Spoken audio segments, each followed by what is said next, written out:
So I had a blog reader who is using just PowerPoint. She's not doing a PowerPoint to flash publish.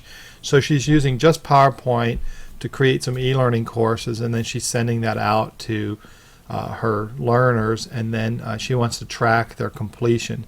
So here's a real simple idea that'll work. In this case, again, she's not publishing, she's not using a learning management system or anything like that.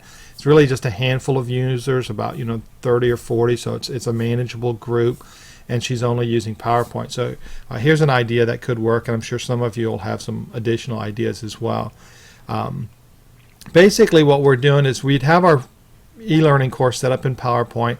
The first thing you want to do is, after you create your course, is publish it as a PPS. So you just go to File and then Save As, and then you'll see that you have an option here to save as a PowerPoint show, and that'll be a PPS file. And then once you have the PPS file, when you send that out and people click on it, it's going to open up as a PowerPoint slideshow, and rather than just opening it up in PowerPoint. So then they can kind of go through it like an e-learning course.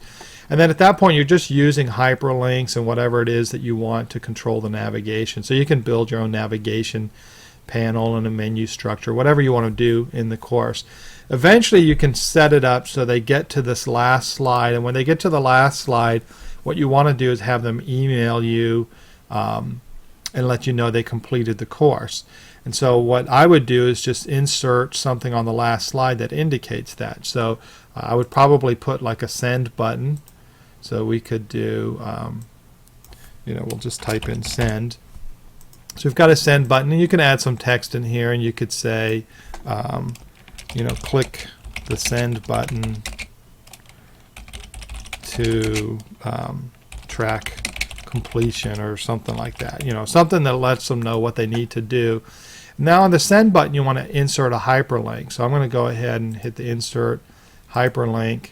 We get the thing here, and now you can insert. You've got a number of options here. We're going to go ahead and choose the email address, and then you just put the email address where you want them to send to. So in this case, it could be your email address. I actually happen to have one I used here before, but we're going to retype it. So we'll just type in test at yourcompany.com, and then you can put a subject line, and this is where it's important. So you could say completed module 1, and then that'll show up in the email. So we'll go ahead and hit OK, and now what we have is we have the send button. So they get to the last slide, and when they click this, it'll open up their email client. Most likely in this case it'll be Outlook, and then it'll open up an email they can send.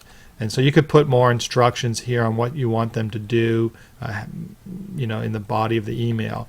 Let's go ahead and see what this looks like. So we're going to go to the preview.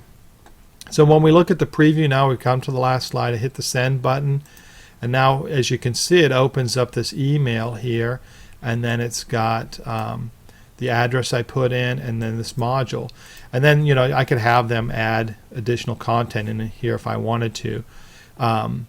What's neat about this, then, when they hit the send, it'll just go to your email address, and you could set up a rule based on this subject heading. So everything that has that subject heading will go to a specific folder, and then you end up capturing all the completion emails in that folder, and then you can manually look at those, since you're not looking at having a whole bunch of users. So you can look at those and you can manually process them, or what you could do is probably set some sort of rule that sends them a reply acknowledging that you received it, and then that reply could be the certificate that they could print. So maybe it's an attached certificate, or maybe it's a certificate that's designed inside the email.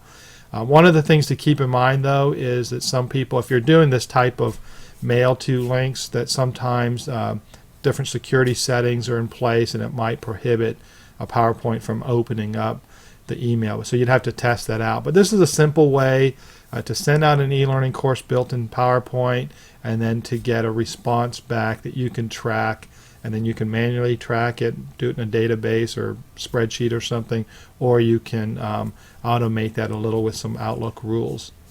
So hopefully that helps.